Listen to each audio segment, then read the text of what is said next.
One of the most interesting parts of the Bible is the book of Romans, chapter 1, specifically verses 26 and 27, which read, "Because of this, God gave them over to shameful lusts. Even their women exchanged natural relations for unnatural ones. In the same way, the men also abandoned natural relations with women and were inflamed with lust for one another. Men committed indecent acts with other men, and received in themselves the due penalty for their perversion."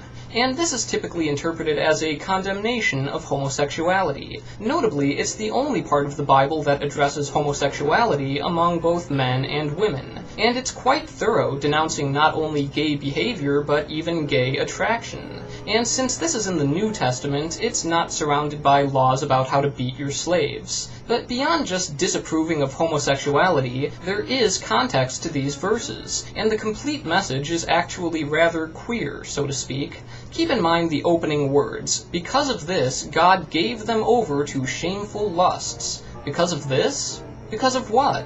If we want to understand what's really going on here, let's go back and start from verse 21. "For although they knew God, they neither glorified him as God nor gave thanks to him. But their thinking became futile and their foolish hearts were darkened. Although they claimed to be wise, they became fools, and exchanged the glory of the immortal God for images made to look like mortal man, and birds, and animals, and reptiles. Therefore God gave them over in the sinful desires of their hearts to sexual impurity for the degrading of their bodies with one another. They exchanged the truth of God for a lie, and worshipped and served created things rather than the Creator, who is forever praised. Amen.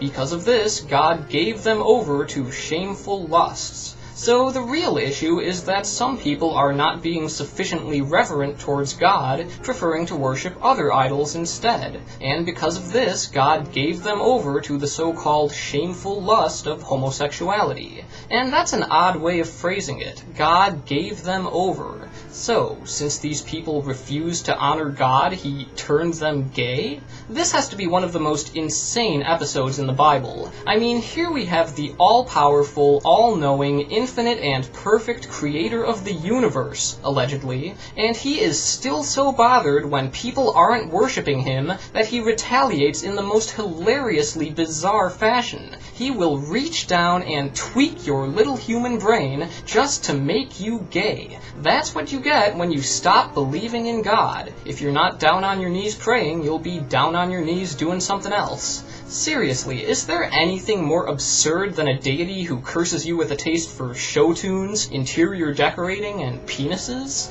This has to be the most fabulous punishment ever.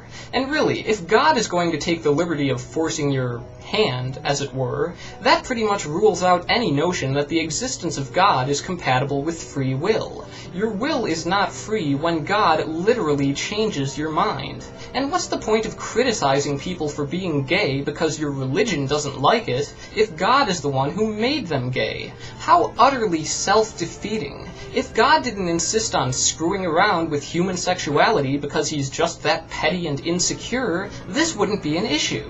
Of course, maybe God just doesn't exist. But be careful, do you really want to end up like this?